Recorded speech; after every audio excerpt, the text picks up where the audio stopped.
Isa po ang impeachment trial kay Vice President Sara Duterte sa mga malalaking issue sa pagbubukas ng bagong Kongreso sa Hulyo. Kaugnay niyan, kausapin natin si ML o Mamamayang Liberal Party List First Nominee, Presumptive Congresswoman Laila De Lima. Magandang umaga at welcome po sa Balitang Hali. Magandang umaga, Rafi, at sa mga nanonood at nakikinig sa programa niyo ngayon. Opo, unang-una po siguro, ano muna yung reaksyon nyo sa pag-nullify ng Court of Appeal sa desisyon ng Muntinlupa Regional Trial Court ni absuelto kayo sa isa sa illegal drug cases ninyo? Nagtataka lang po kami dyan sa decision na yan. Kasi parang ang sinasabi lang is that hindi masyadong maganda o tama o kulang-kulang yung pagkakasulat ng respondent judge. So hindi naman sinasabi na mali yung pag-acquit sa akin. Kasi naman talagang may dahilan, may basehan yung pag-acquit sa akin. Na ito ay, kasi ito dapat yung tungkol dun sa double jeopardy, na hindi na dapat inaapila kapag acquittal. Oo, meron may dalawa o tatlong mga exceptions, pero ito ay mga strictong exception, katulad yung mistrial, sham yung process, o kaya yung hindi binigyan ng due process yung prosecution. Iyang mga yan, wala naman yan, hindi naman yan nangyari dun sa kaso na yan kasi there was a full-blown trial. Ang sinasabi po ninyo, ang sinasabi po ninyo, technicalidad lamang yung nangyari. So ano ang mangyayari dito? Parang masyado yung form lang over substance. Opo. Ang pinaka-importante yung substantive finding na hindi na-prove yung aking guilt. Okay. Diba? Hindi yung kung ano yung forma ng desisyon.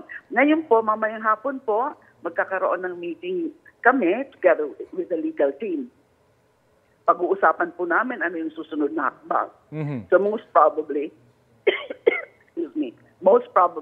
motion for reconsideration. Okay. Habang nag-motion for reconsideration, hindi muna gugulong, kumbaga hindi pa maibabalik dun sa RTC itong kasong ito. Hihintay ng CA yung inyong apela. Yes. Hindi pa kasi yan final. Opo. Hindi pa final. Hindi pa magagalaw yung desisyon ng RTC. In other words, yung aking acquittal nandyan pa. Opo. Kung hindi po nagtagumpay yung inyong apela at maibalik ito sa RTC, ano pong pwedeng mangyari doon? May retrial po ba or aayusin lamang ng judge yung sinasabing technicalidad sa kanyang desisyon? Yun nga ang talagang confusing, ano? Wala naman sinasabi doon sa desisyon ng Court of Appeal na magkaroon uli ng paglilitis. Ang sinasabi lang, ayusin yung desisyon. Mag-comply doon sa constitutional standard. Yung sinasabi na dapat malinaw yung linalagay, yung facts, malinaw linalagay yung batas. Na sa tingin namin, kasi tingnan namin ulit yung decision ng RTC. Okay. Nandun naman yan lahat. Aha. So hindi ho namin maintindihan yan. Hindi naman sinasabi ng Court of Appeal, ilitis yung uli. Ayan talaga, lantarang paglabag yan sa double jeopardy. Kung ipapalitis na naman yung kaso, natapos na dapat.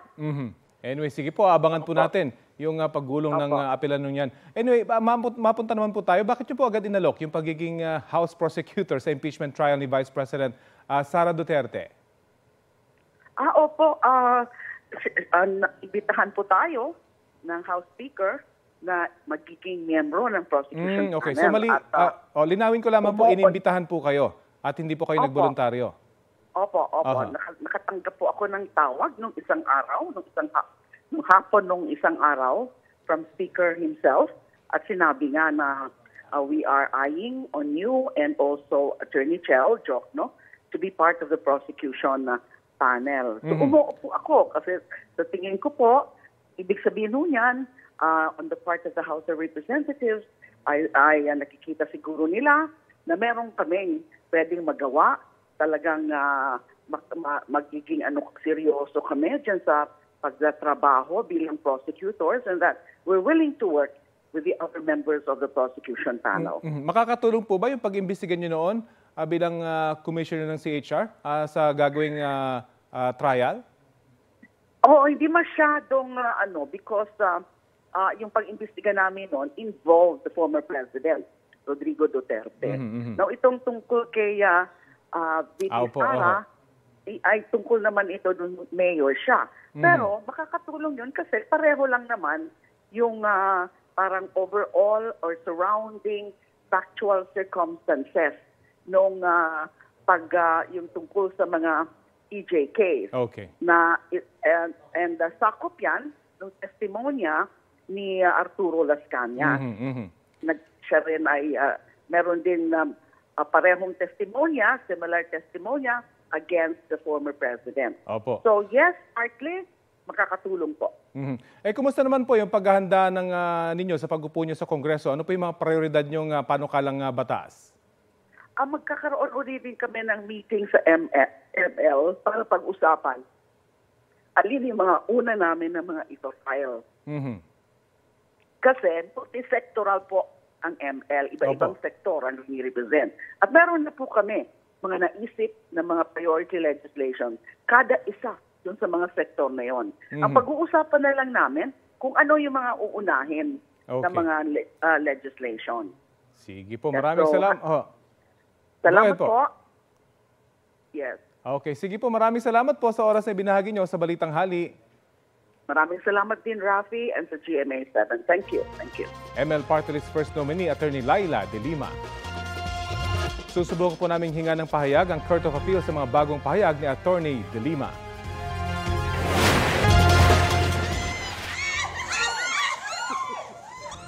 Pinagtulungan ng mga otoridad na ipasok sa sako ang isang sawa na nasagip mula sa kisame ng isang bahay sa Barangay Basak sa Lapu-Lapu City. May habayang 3 metro at may bigat na 30 kilo. Sugatan naman ang isang lalaki matapos matuklaw habang sinusubukang pulihin ang sawa. Ayon sa Community Environment and Natural Resources Office, hindi naman venomous o walang laso ng sawa. Nagsisilabasan daw ang mga ahas dahil sa epekto ng mainit na panahon.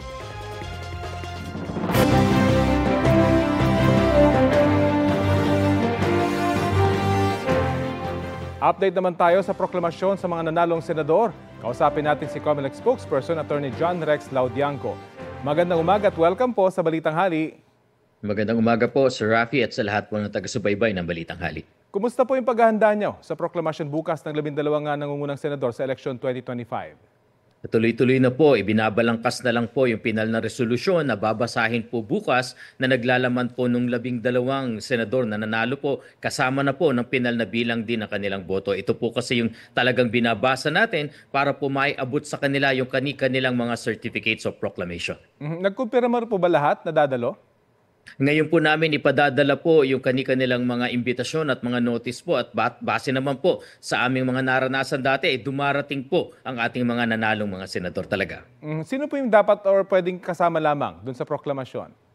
Pinapabayaan po natin ang mga nanalong mga senador po kung sinong sasama. Binibigyan po sila dito po sa atin. Siguro mga 10 hanggang 15 companions. Alam niyo po, binibigyan din po namin sila ng premium dahil kumbaga, moment po nila ito. Pinaghirapan po nila ito. Talagang dapat may kasama po sila, pamilya, mga kasama nila naghirap sa larangan ito. Kaya po dyan, bukas marami-rami po ang kanilang dalang bisita.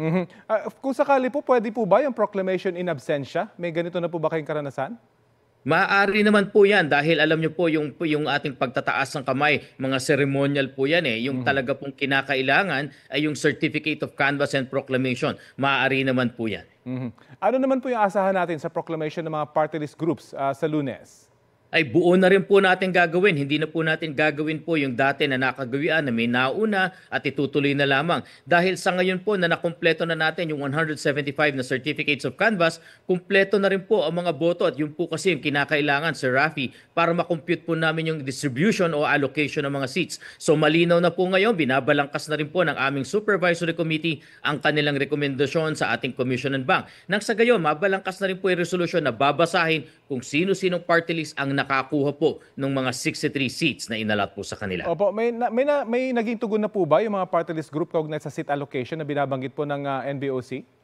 Kasama po ito do sa tinatalakay, yung pong mga motion na nasabi mula noong ilang araw, kaya nga po binanggit na rin ni Chairman Garcia, yung mga nagnanais na magsabi, magsuggest, mag-motion, mag-move, mag-manifest, isumiti na po nila. Nang sa gayon, mapag-aralan na, 63 ba, 64 ba, sino ang makaka-3 seats, sino ang makaka-2 seats lamang, at hanggang sa ang dulo po ng ating party list seats yung aabot ng 1 seat. Lahat po ito ay kinukonsidera ng COMELEC po.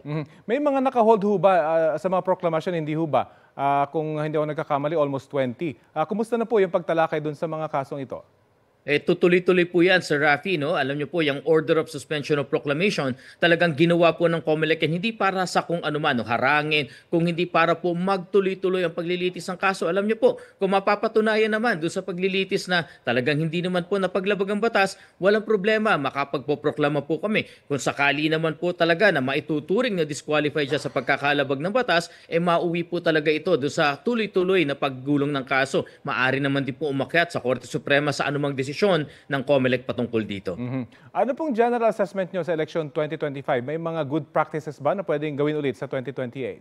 Marami po kaming natutunan na good practices, marami rin po kami nakita na areas for improvement. Alam niyo po, ang goal lang po ng COMELEC ngayon, hindi lang naman po para sa accuracy, credibility, peaceful, transparent. May mas nais pa po kaming itaas yung level po ng voting experience. Kaya nga po tinututukan na namin as early as now, paano pa natin mapapaganda yung early voting hours, yung pagboto ng ating vulnerable sectors. Kasi nakita po talaga namin first time na dumagsa ang talagang milyong mga senior citizens, persons with disabilities dun sa early voting hour. So tama po yung desisyon talaga na bigyan sila ng premium. Nauna, kanila po yung oras na yan, pero sabi namin dapat pataasin pa. Kung kailangan magdagdag ng tao, kung kailangan magdagdag ng makina, masiguro lamang po na maibigay sa kanila yung mas mataas na voting experience. At higit po doon, tinitignan na rin po namin paano rin mapapaganda pa yung regular voting hours para sa regular na botante. Alam niyo po, mahalaga ang bawat isa. Kaya po yung pagtaas ng voting experience kasabay ng pagtaas ng transparency at kitang-kita po yung accuracy, yan po talaga ang nagbibigay ng kumpiyansa sa ating mga kababayan pagdating sa halalan.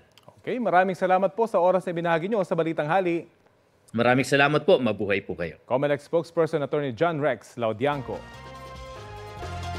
Nasawi ang isang Pinoy mountaineer na sumubok akyatin ang pinakamataas na bundok sa mundo, ang Mount Everest. Narito ang aking report. Dito literal na masasabing nasa ibabaw ng mundo ang isang tao. Nasa taas na 29,000 talampakan, ang summit ng Mount Everest. Higit pa sa malaking hamon ng pag-akyat, ang mabagsik na klima at paligid, kabilang ang panganib ng avalanche o mabilis na pagdaos-dos ng niebe. Sa kabila niyan, hindi bababa sa 6 na Pilipino ang nakatapak sa tuktok noong 2006 at 2007. Matapos ang 18 taon, sumabak din sa tinawag niyang climb of a lifetime si Engineer Philip PJ Santiago. Ever since I was a child, I've always had this urge of wanting to see the edge and to come back and tell my story about it. Pero may iba pang pakay si Engineer sa kanyang pag-akyat. Di lang pansarili kundi pagsuporta sa kanyang advokasya para sa Clean Water Philippines at paglaban sa children's cancer. Cure children's cancer. Climbing Mount Everest is very little compared to the battles these little warriors are facing every day. And we aim to give attention and awareness to their plight and for their cause. Naglaan ng matagal na preparasyon si PJ para sa Mount Everest Summit Climb. Kabilang ang pagtakbo ng marathon of 42 kilometers habang suot ang isang backpack na may bigat na 15 kilo. Sumabak din si PJ sa ice at snow climb training. 2 beses siyang nagpabalik-balik sa Nepal para akyatin ang Everest Base Camp noong 2023 at isang maliit na bundok noong nakarang taon. Nitong Abril, tumulak na siya pa Nepal para sa pag-akyat sa summit kasama ang pinsang si Carl Santiago bilang base camp support staff. Bahagi si Engineer PJ na isang climbing group na kinabibilangan ng mga climber mula sa iba't ibang bansa. Noong nakarang linggo, tinamaan ng avalanche ang grupo ni Philip. Bagamat bahagyang nawala ng malay at nasugatan sa pisngi, pinatuloy siya sa summit push ng kanilang doktor matapos ang 6 na araw na pahinga. Sa Camp 4, huling nakitang buhay si Philip. Taon-taon may namamatay na climber sa Mount Everest. Base sa datos mula sa The Himalayan Database na nagtatala ng mga expedition sa Nepal-Himalaya, nasa 340 ang nasawi mula 1921 hanggang Setyembre noong nakaraang taon. Ngayong taon, si Philip ang unang non-local doon na nagbuwis ng buhay sa bundok. Sa ngayon, hindi pa naibababa ang kanyang labi. Hindi pa malinaw kung ano ang sanhi ng kanyang pagpanaw. Family, friends, supporters and sponsors, we thank you. Together, let's do this. Rafi Tima nagbabalita para sa GMA Integrated News. Ito ang GMA Regional TV News. Halos 1 milyong pisong halaga ng pekeng umanong sigarilyo ang nasabat sa Arayat, Pampanga. Ayon sa pulisya, naharang nila ang 2 sospek sa isang Comelec checkpoint sa barangay Mapalad. Nakumpiska rin ang puting van ng mga sospek at 60 kahon ng sigarilyo na walang kaukulang dokumento. Maharap ang mga sospek sa reklamong paglabag sa Consumer Act, Intellectual Property Code at Tariff and Customs Code of the Philippines. Wala silang pahayag. Arestado ang 6 na sospek na itunuturong nasa likod ng pang-hold up sa kapitan ng Barangay Suarez sa Kinugitan, Misamis Oriental. Ayon sa pulisya, pinasok ng mga armadong salarin ang bahay ng biktima pasado 3:00 ng madaling araw nitong Lunes. Pinadapa ng mga salarin ang mga tao sa bahay bago tinangay ang 40,000 pisong cash at 8 cellphone. Sa tulong ng GPS ng ninakaw na gadget, natunto ng mga otoridad ang mga sospek. Nabawi rin sa kanila ang pera at gadgets. Paglilinaw ng pulisya, hindi election-related violence ang insidente kahit nangyari ito noong araw ng eleksyon. Wala pang pahayag ang mga sospek. Mainit-init na balita, nag-high ng urgent motion ng MMDA para bawiin ng Korte Suprema ang temporary restraining order nito sa No Contact Apprehension Policy o NCAP. Sabi ni MMDA Chairman Rolando Artes na gawa na nila ng solusyon ng mga problema noon sa NCAP. Isasama raw ito sa bago nilang guidelines. Makatutulong din daw ang NCAP habang isinasaayos ang EDSA dahil hindi na makakadagdag sa bigat ng trapiko ang hinuhuling violators. August 2022 nang ilabas ng Korte Suprema ang TRO para mapag-aralan ng legalidad ng pagpapatupad ng NCAP. Kasunod ito ng batikos ng ilang transport group dahil sa mga issue gaya ng data privacy at pagmumulta sa mga paglabag na hindi ipinagbibigay alam sa motorista. Kung hindi man tuloy ang bawiin ng SC ang TRO, umaasa si Artes na papayagan silang gamitin ang NCAP sa mga bus na lumalabag sa batas trapiko. Tiyak na hindi mabibitin sa sustansya ang larong pabitin sa Gumaca, Quezon. Ang mga nakasabit kasi, hindi ang nakasanayang candy, kundi mga gulay.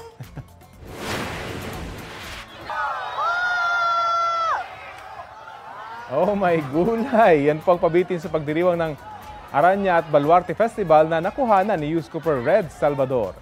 Isinagawa yan bilang bahagi ng kapistahan ni San Isidro Labrador na patron ng mga magsasaka. Iba't ibang uri ng gulay at prutas ang ibiniti na nagsisilbing simbolo ng masaganang ani at kabutihan at kasipagan ng mga magsasaka.